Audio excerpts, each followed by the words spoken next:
1970년 10대 소년이 가수로 데뷔해 대한민국을 깜짝 놀라게 했다. 통기타의 구슬픈 화음으로 사람들을 울리더니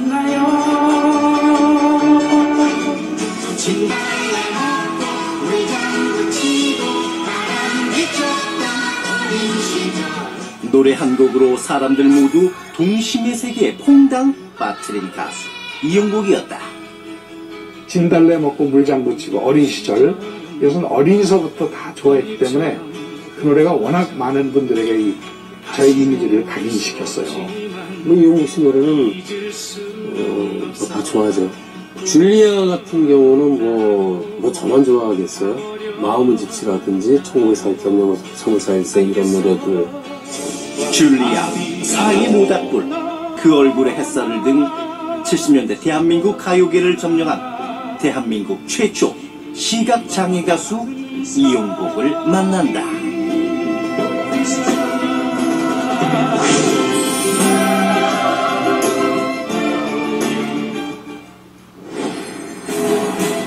팝의 지존으로 일컬어지는 스티비 원더.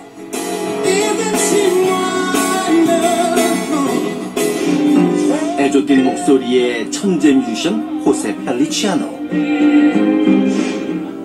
그리고 소울 음악의 대부 레이 찰스까지.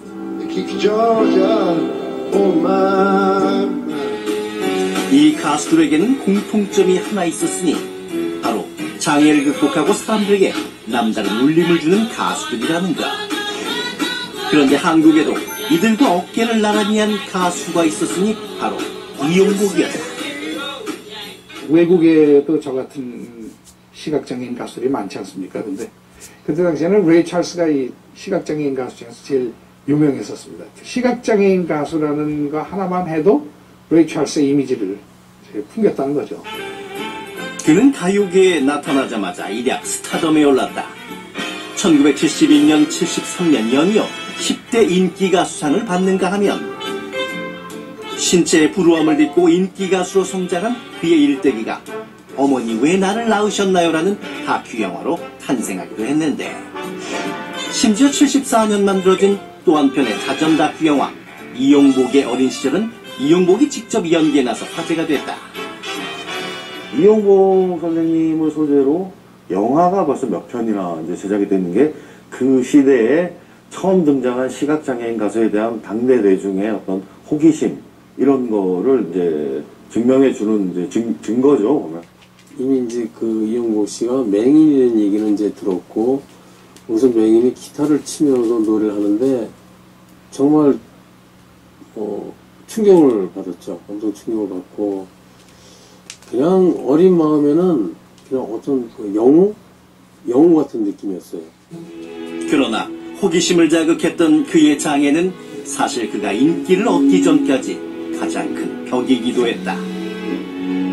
그 당시만 해도 장애인은 아무것도 할 수 없는 사람으로 인식될 만큼 장애에 대한 편견이 심했던 것.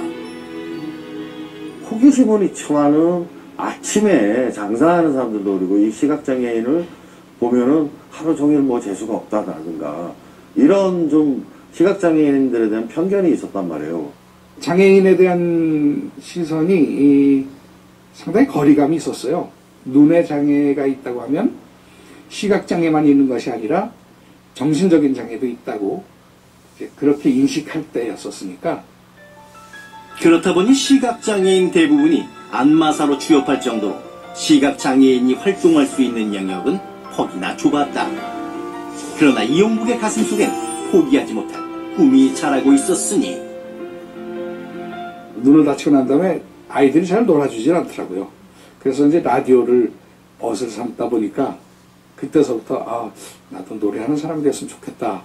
그래서 사실상 서너 살 때부터 그런 꿈을 가져봤다고 해도 과언이 아니겠죠.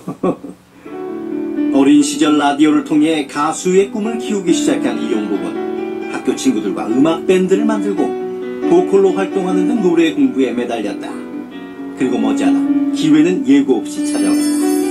당시 음악인들의 아지트였던 충무로 태평양 다방에 놀러갔다 신인 작곡가 김진규의 눈에 딱 든 것이다. 나는 뭐 작곡가인데 노래할 의향이 없느냐 했더니 아이고 선생님 말씀은 고마우나 내같이 시각장애를 누가 그 데뷔를 시키면 또 그 하겠느냐 한 능력 잡고 한 6개월이면은 내가 음반을 낼 수 있겠다. 그래서 이제 공부를 하게 된 거죠. 하면서 검은 안개라는 노래를 내가 만들고 수입을 했지요. 그때는 뭐 잘 몰랐죠. 얼떨떨했죠. 그리고 음반이 나옴으로써 어떻게 되는지도 모르고 다른 사람처럼 나도 이제 판을 그전에는 판이라고 그랬잖아요. 판을 한 장 가질 수 있다는 것만 그냥 기뻐가지고 정말 그때는 하늘을 나르는 것 같았었죠, 마음이. 1970년 이용복은 김진규 작곡가의 도움으로 음반 검은 안경을 취입하고 데뷔하게 된다. 그러나 그의 가수 생활은 결코 순탄하지 않았다. 좀처럼 TV 출연의 기회가 오지 않았던 것이다. 그때는 뭐 TV 출연은 사실상 엄두를 내지 못할 때였었습니다.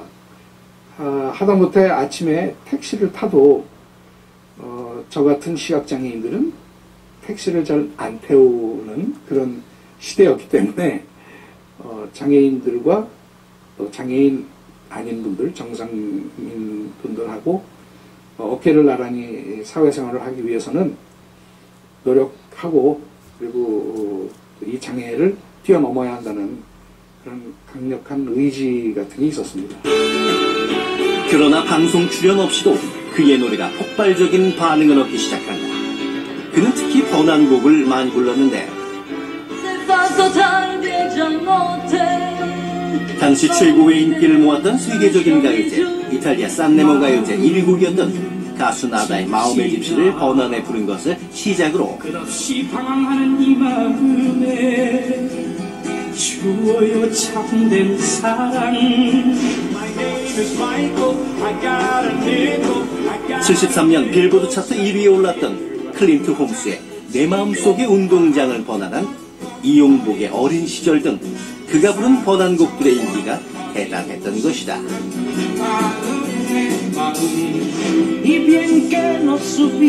그 중에서도 1943년 4월 3일생은 오리지널 가수보다 더 잘 불렀다 하여 화제가 되면서 더욱 인기를 끌었는데 특히 이 노래를 듣는 어머니들은 너도 나도 할 것 없이 눈물을 훔치게 일쑤 심지어 가사가 너무 슬프다는 이유로 금지곡이 되기도 했다.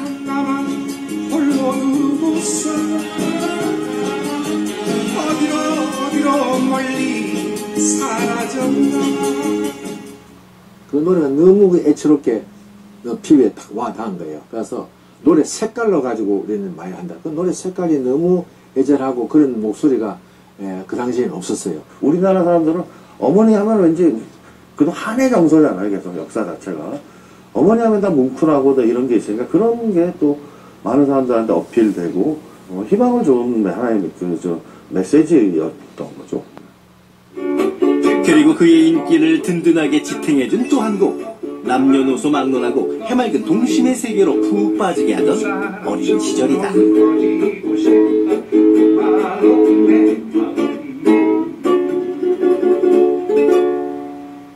역시 진달래 먹고 물장구 치고는 여러분들에게 아주 오래 기억되는 것 같아요. 지금도 젊은 분들은 저 모르는 분들도 많이 계시지만 그 노래를 얘기하면 다 알아요. 그렇기 때문에 그런 레퍼토리를 가지고 있다는 것이 참 자랑스럽습니다. 사람들의 마음을 사로잡는 감성적인 목소리뿐만 아니라 그의 기타 실력도 대단했다. 송창식, 김민기와 더불어 70년대 3대 기타리스트로 손꼽히는가 하면 가수 양희은이 데뷔 앨범 아침이슬의 기타 연주를 직접 부탁했을 정도. 아침이슬 곡 중간중간에 맛깔나는 선율을 넣는 기타 연주가 바로 이용복의 작품이다. 아침 이슬처럼 기타 실력이 보통이 아니죠. 자기가 한번 독학을 했는데 아주 잘했어요. 그래서 어떤 적에는 다른 사람 가수의 반주도 해주고 그랬을 거예요. 아마 녹음실에서 그 시변 기타는 웬만한 사람들도 치는 사람이 없어요. 어려워서. 기타도 너무 잘 쳐서 73년도에 우리나라 가수, 보통 연주자들이 뭐 당연히 연주 음반을 많이 내지만 가수가 기타 연주 음반을 낸 것도 이영복 씨가 최초였죠. 탄탄한 실력을 발판으로 그의 인기는 점차 올라가기 시작했다. 마침내 방송사도 그에게 관심을 보이기 시작했고, 이용복은 1971년 TBC, MBC에서 열린 연말 시상식에서 신인상을 휩쓰며 화려하게 TV 무대에 데뷔하기에 이른다.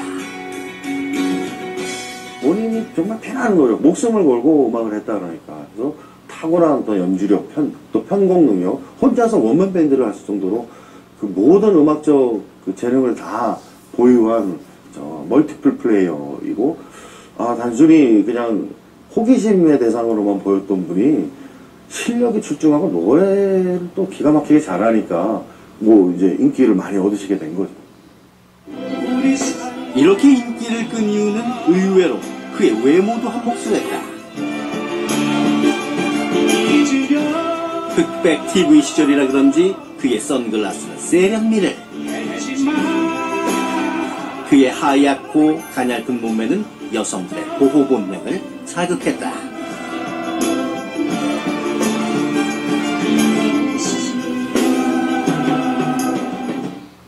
못 본다고 생각 안 해요. 못하고 살아요. 그러니까요. 예. 그러니까 그리고 팬들이 그를 더욱 사랑하는 결정적 이유가 또 하나 있었으니, 참 열고 내리잖아요. 네. 전원 내리고 제가 가서 가이드를 해서 같이 가야 되는데 어떤 경우 그냥 저 혼자 그 얘기하면서 자연스럽게 걸어가야 되는 제가 혼자 잘 가봐. 굉장히 웃기세요. 그러니까 그 당시에 아무도 웃기는 선글라스 자기 맨날 끼고 다니지 않았냐. 뭐 자기의 어떤 장애, 그러니까 어떤 한계에 있는 거에 좌절하기보다는 그거를 좀 극복하고 또 좀 유머를 웃으면서 사람들이 즐겁게 뭔가 이 인식을 좀 달리할 수 있게 하는 게 몸에 좀 배신. 보통 분은 아니시죠. 요즘도 그래요. 누구 만나면은 얼굴 많이 변했네. 뭐 이런 농담도 하고요. 그런 면들이 상대방을 상당히 좀 기분 좋게 만드는 그런 거죠. 그러니까 대화의 폭이 좀 넓어요. 이용복의 인기는 점차 높아졌다.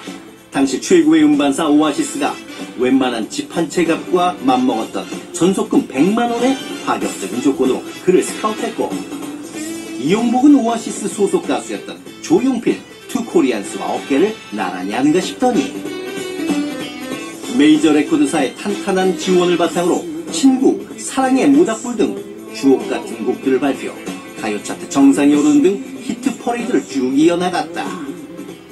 소녀 팬들이 많아가지고 이제 저한테 청원해 오는 팬들도 많았고요. 아예 저희 집에 출퇴근하는 아가씨들도 많았습니다. 제가 유명해진 다음에 태우시는 분들은 오늘 재수 좋겠는데요. 아침부터 연인을 태워가지고 이렇게 이제 달라지는 거 많이 제가 봤고요. 그런데 승승장구하던 이용복이 돌연 자취를 감춘다. 장애인에 대한 여전한 편견이 그의 발목을 잡은 것이다. 이후 이용복은 음악 공부를 위해 후연히 미국으로 떠났고, 우리는 더 이상 그를 방송에서 만날 수 없었다.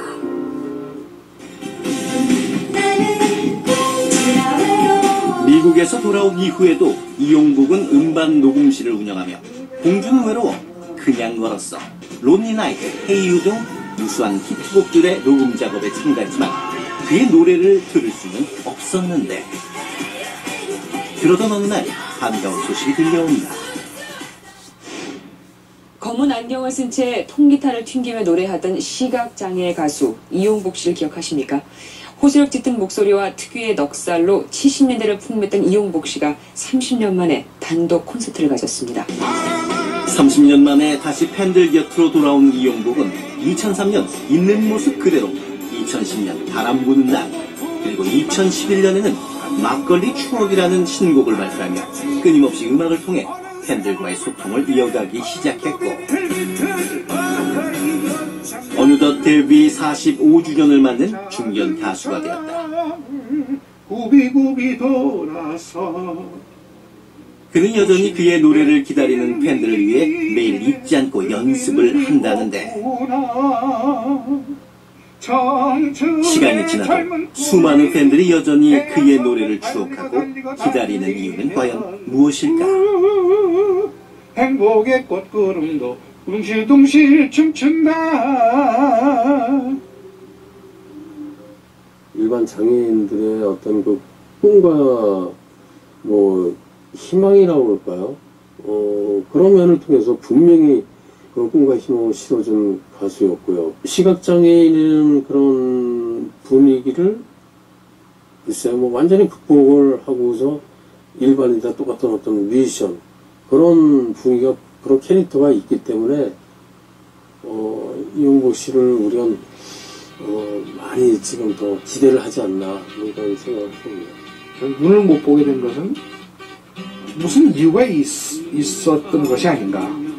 내가 뭐 잘못돼서 이 세상에서 참 불행하게 사는 게 아니라 무언가 뜻이 있어서 내 삶이 이렇게 된 것이 아닌가 그런 것을 생각하게 되고 오히려 불평했던 일이 감사하는 일로 이렇게 좀 바뀌었죠. 심금을 울리던 목소리, 그러나 한결같았던 그의 밝은 웃음. 무엇보다 이용복, 그는 시련을 긍정의 힘으로 딛고 일어서 대한민국 희망의 아이콘으로 영원히 기억될 것이다.